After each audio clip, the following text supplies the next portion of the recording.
ना इधर ना उधर, सीधे मुद्दे पर नजर। और क्या है आज की खबर, आप देखना शुरू कर चुके हैं न्यूज़ 18 पुनीत के साथ। मेरे साथ मेरे सहयोगी मौजूद हैं, अंकुर जी, उनके पास चलेंगे और उनसे हम बात करने वाले हैं। बात किस मुद्दे पर करने वाले हैं? बात करने वाले हैं ईरान की तरफ से सुप्रीम लीडर अली खामनेई के आए बयान पर। परमाणु संवर्धन को लेकर उनकी तरफ से बयान आया है और ये इजराइल और अमेरिका दोनों की नींद उड़ाने के लिए काफ़ी है। और शायद इजराइल अमेरिका को फ़ोन करके अब यही बताएगा कि हम तो पहले से कह रहे थे, देख लो। तो क्या कहा है खामनेई ने और क्या परिस्थितियां बन रही हैं, इसी को समझते हैं अंकुर जी से। सर, क्या परिस्थितियां बन रही हैं, क्या खामनेई क्या कह रहे हैं? देखिए, ईरान के जो सर्वोच्च नेता हैं आयतुल्लाह खोमेनी, उन्होंने ख़ास तौर पे ये फिर से वो बात दोहराई है जिसके बारे में लोगों को लग रहा था कि शायद ऐसा नहीं है। उन्होंने कहा है कि ईरान अपना जो परमाणु कार्यक्रम है उससे कोई समझौता नहीं करेगा। इट मीन्स कि जो ईरान की जो न्यूक्लियर फ्यूल बनाने के बाद जो न्यूक्लियर यूरेनियम इनरिचमेंट है, यानी कि यूरेनियम बनाने की जो प्रक्रिया है, उस पर खुमैनी ने कहा है कि उस पर हम कोई समझौता नहीं करेंगे। जबकि जो पूरी दुनिया है, जिसमें बाकी मुल्क भी हैं, सऊदी अरब भी शामिल है, वो चाहते हैं कि ईरान अपना जो परमाणु कार्यक्रम है उसको ठंडा करे और उसको बाहर के मुल्कों के साथ एक समझौता करके उसको चलाए। वो मैं आपको आगे समझाऊंगा कि वो समझौता क्या है। तो लेकिन खुमैनी का बयान अपने आप में काफ़ी मतलब हैरान कर देने वाला भी है, इन टर्म्स ऑफ कि एक तरफ बातचीत चल रही है, दूसरी तरफ खुमैनी ऐसी बात कर रहे हैं। और दूसरा ये भी है कि अगर ईरान ने न्यूक्लियर फ्यूल बना लिया है ना, दावा कर रहे हैं जैसा उन्होंने दावा किया, और 60-70% तो यूरेनियम इनरिचमेंट वो पहले कर ही चुके हैं। तो मुझे लगता है कि ईरान अब केवल 2 या 4 कदम दूर है परमाणु बम बनाने की पोजीशन में। यानी कि सिर्फ अगर उसको 6 महीने और मिल जाए तो मेरा मानना है कि ईरान परमाणु बम बना लेगा।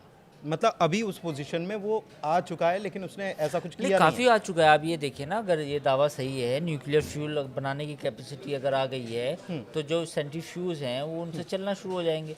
दूसरा ये है कि जो यूरेनियम इनरिचमेंट की जो हाई ग्रेड चाहिए, जो 90% तक होता है, उसमें भी उनको कुछ ही महीनों की बात है। अच्छा, ये न्यूक्लियर फ्यूल की जो ये बात कर रहे हैं और परमाणु बम, न्यूक्लियर बॉम्ब और न्यूक्लियर फ्यूल, ये फ्यूल तो ऊर्जा के लिए इस्तेमाल होता है और बात हो रही है 60% इनके पास है, बात हो रही है 3% की। ये इतना डिफरेंस क्यों है, थोड़ा सा बताएं। नहीं, इसमें ये है पुनीत, इसको समझना ऐसे पड़ेगा कि जैसे कोई भी रिएक्टर होता है तो उस वो रिएक्टर को चलाने के लिए हमें न्यूक्लियर फ्यूल भी चाहिए। अब न्यूक्लियर फ्यूल अगर बनाने की कैपेसिटी आ गई तो आप रिएक्टर को लंबे समय तक चला सकते हैं। तो पहला पॉइंट तो क्लियर ये हुआ। दूसरा ये हुआ कि ईरान इसका इस्तेमाल दोनों तरह से कर सकता है। ईरान इसका इस्तेमाल बिजली बनाने में भी कर सकता है, क्योंकि न्यूक्लियर फ्यूल अगर बनाने की कैपेसिटी आई तो आप अपने रिएक्टर्स को ज़्यादा लंबा चला सकते हैं, बिजली बना सकते हैं, एनर्जी में यूज़ हो सकता है। दूसरा ये है कि न्यूक्लियर फ्यूल बनाने की जो कैपेसिटी होती है वो कहीं ना कहीं आपकी यूरेनियम इनरिचमेंट की कैपेसिटी को बढ़ाता है। ठीक है, तो जो लोग अभी तक ये कह रहे थे कि भाई 60-70% IAEA का बयान है ये कि बना सकता है, तो अब मुझे लगता है कि ये एक ब्रेक थ्रू है अच्छा खासा, और उसके बाद ईरान को परमाणु बम बनाने में ज़्यादा दिक्कत नहीं होगी। तो इसको रोकने के लिए इजराइल भरसक कोशिश कर रहा है, अमेरिका भरसक कोशिश कर रहा है, ईरान कह रहा है कि हम इससे पीछे नहीं हटेंगे। खामनेई ये कह रहे हैं कि हम आपके सामने कटोरा लेकर क्यों खड़े रहें, आपके लिए हर चीज़ के लिए हम आपसे मदद मांगे।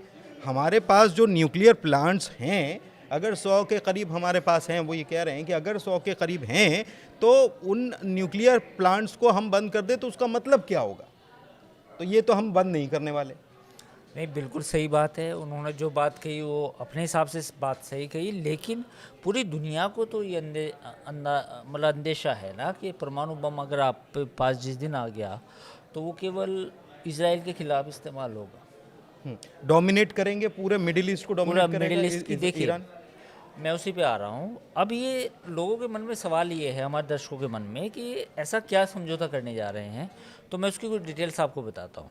देखिए, सऊदी अरब और UAE ख़ास तौर पे 2 प्लस कतर, तीनों मुल्क चाहते हैं कि ये समझौता हो। वो क्यों चाहते हैं? वो ये चाहते हैं कि ये समझौता हो और एक संगठन बने लोकल मिडिल ईस्ट का, जिसमें ईरान हो, सऊदी अरब हो, कतर हो, यूएई हो, और जो यूरेनियम इनरिचमेंट का काम है वो वहाँ से हो। मतलब सब मिलकर निगरानी रखने का भी काम करें। हाँ, और उसमें अमेरिका का भी सुपरविजन मतलब होगा। अगर आपको परमाणु ऊर्जा की जरूरत है, हाँ। इलेक्ट्रिसिटी उससे बनाना हाँ, है, तो हम सब मिलकर काम क्यों ना हाँ, करें। और जो भी यूरेनियम इनरिचमेंट जो फ्यूल बनाने के लिए जो इस्तेमाल होता है, प्लांट को चलाने के लिए होता है, उसकी कैपेसिटी 3.7%, 8%, 4% तक होती है। वो एक कंसोर्टोरियम बनाएगा, वो उसकी निगरानी होगी और अपने आप प्लांट्स चलाइए, कोई दिक्कत नहीं है। मतलब आप अगर ये कहते हैं दुनिया को कि भाई हम न्यूक्लियर प्लांट्स शांति के लिए, बिजली बनाने के लिए चाहते हैं, तो अमेरिका का प्रस्ताव ये है कि किसी भी टापू पे, यूएई के पास टापू या भले वो ईरान में भी क्यों सऊदी ना अरब हो, के हाँ। पास जो टापू है, सीमा के पास में एक आइलैंड, बेसिकली उस आइलैंड पे हम एक फैसिलिटी क्रिएट कर देंगे। वहाँ से आपको फ्यूल मिलता रहेगा, इनरिच्ड मिलता रहेगा, यूरेनियम भी, और आप उसका इस्तेमाल अपने प्लांट्स को चलाने में करें। ईरान राजी है क्या? ये प्रस्ताव आया है। ईरान कह रहा है कि हम इसे स्टडी कर रहे हैं, इसमें बहुत सारी दिक्कत आएंगी। जिन आइलैंड की आप बात कर रहे हैं वो आइलैंड हमारे ही हैं। बेसिकली एक यूएई के पास कोई आइलैंड मतलब है, एक झगड़ा वहां पर भी शुरू हो गया। वहाँ पे नहीं, वहीं पे शुरू हुआ है। बेसिकली अमेरिका चाहता है कि भाई आप अपना पूरा का पूरा जो न्यूक्लियर फ्यूल और इनरिचमेंट बनाने का कार्यक्रम है, इसको आउटसोर्स कर दो। सिंपल लैंग्वेज में ये है। ईरान कहता है कि ईरान अब उसमें तरह तरह के बहाने बना रहा है। बहाने इन द सेंस के वो बहुत मुश्किल होगा, टाइम बाय कर रहा टाइम है। बाय कर रहा है। बेसिकली यही है, टाइम बाय कर रहा है ना? टाइम बाय। तो अब क्या होगा, मैं आपसे इसलिए समझना चाह रहा हूँ क्योंकि आपने कहा कि ज़्यादा से ज़्यादा 6 महीने, और मैक्सिमम 6 महीने हाँ, है। तो ये 6 महीने तो बड़े क्रूशियल होने वाले हैं। अमेरिका और इजराइल दोनों बहुत करीब से नज़र रखे हुए हैं। इजराइल बार बार अमेरिका को बता रहा है कि देखो ये किया इसने, ये किया। तो अब ताज़ा जो बयान खामनेई का जो आया है, ये चीज़ों को कहाँ तक ले जा रहा है, किस तरफ ले जा रहा है? मतलब कोई कार्रवाई की तरफ बढ़ेगा अमेरिका या इजराइल? देखिए, इसमें 2 बातें हैं। इसमें 2 बातें क्या हैं? जैसा एक हमारे पुरानी वीडियो को आप उठा के दिखा सकते हैं। इस वीडियो में भी हम बोल रहे हैं, जो मेरा अनुमान है, जून के लास्ट में या जुलाई के फर्स्ट वीक में ईरान पर अटैक होगा। ये मेरा एनालिसिस है। मैं गलत भी साबित हो सकता हूँ, ये मेरी जिम्मेदारी होगी। उसकी वजह क्या है? उसकी वजह ये है कि जिस तरह की कंडीशंस दी गई ईरान को, और खुमैनी का जो बयान आज आया है, वो बिल्कुल इस बात की तस्दीक करते हैं कि वो इस चीज़ के लिए कतई राजी नहीं होंगे। वो अपनी सॉवरेनिटी को, संप्रभुता को, वो कहते हैं कि न्यूक्लियर प्लांट्स उनकी कोर है नेशनल पॉलिसी का। उनकी जो नेशनल पॉलिसी है उसका कोर है।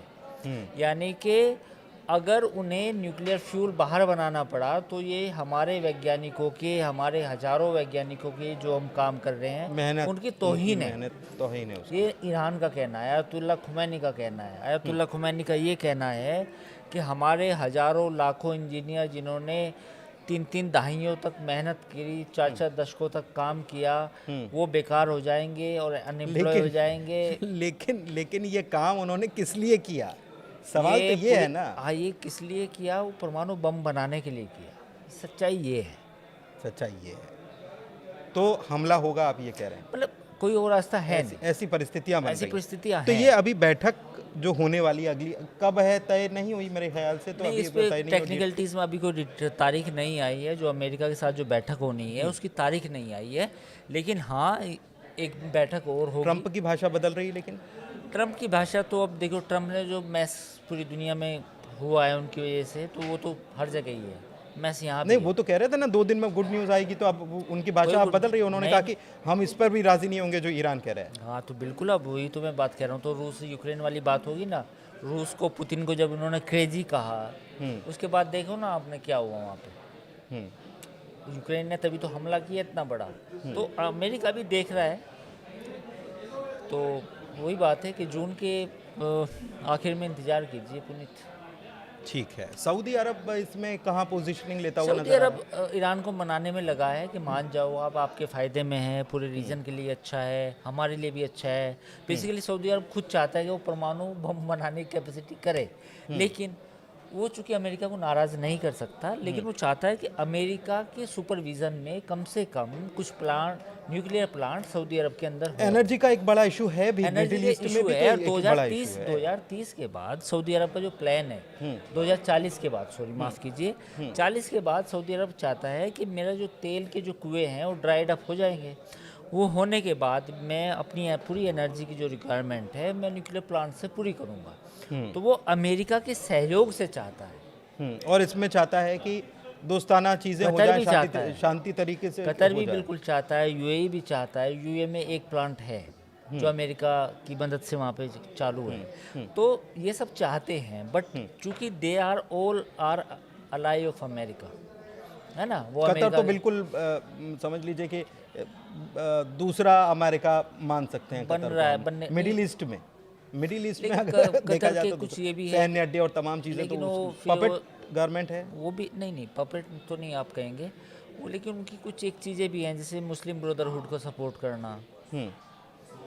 मतलब हमास को वक्त के अनुसार वो कुछ चीज़ों में वो अमेरिका को अड्डे भी देंगे, हवाई अड्डे, सैन्य अड्डे, और दूसरी तरफ वो उनकी जो पॉलिसी है रेडिकल इस्लामिस्ट उनको फैलाना पूरी दुनिया में, इसमें हमास भी है, हिजबुल्ला भी है, ईरान भी है, हुतीज़ भी हैं, मुस्लिम ब्रदरहुड भी है मिस्र में, उनको भी सपोर्ट करना, वो उनका भी पॉलिसी का हिस्सा है। ठीक है, तो कुल मिलाकर आयतुल्लाह अली ख़ामनेई जो हैं सुप्रीम लीडर हैं ईरान के, उनका बयान नींद उड़ाने के लिए काफ़ी है।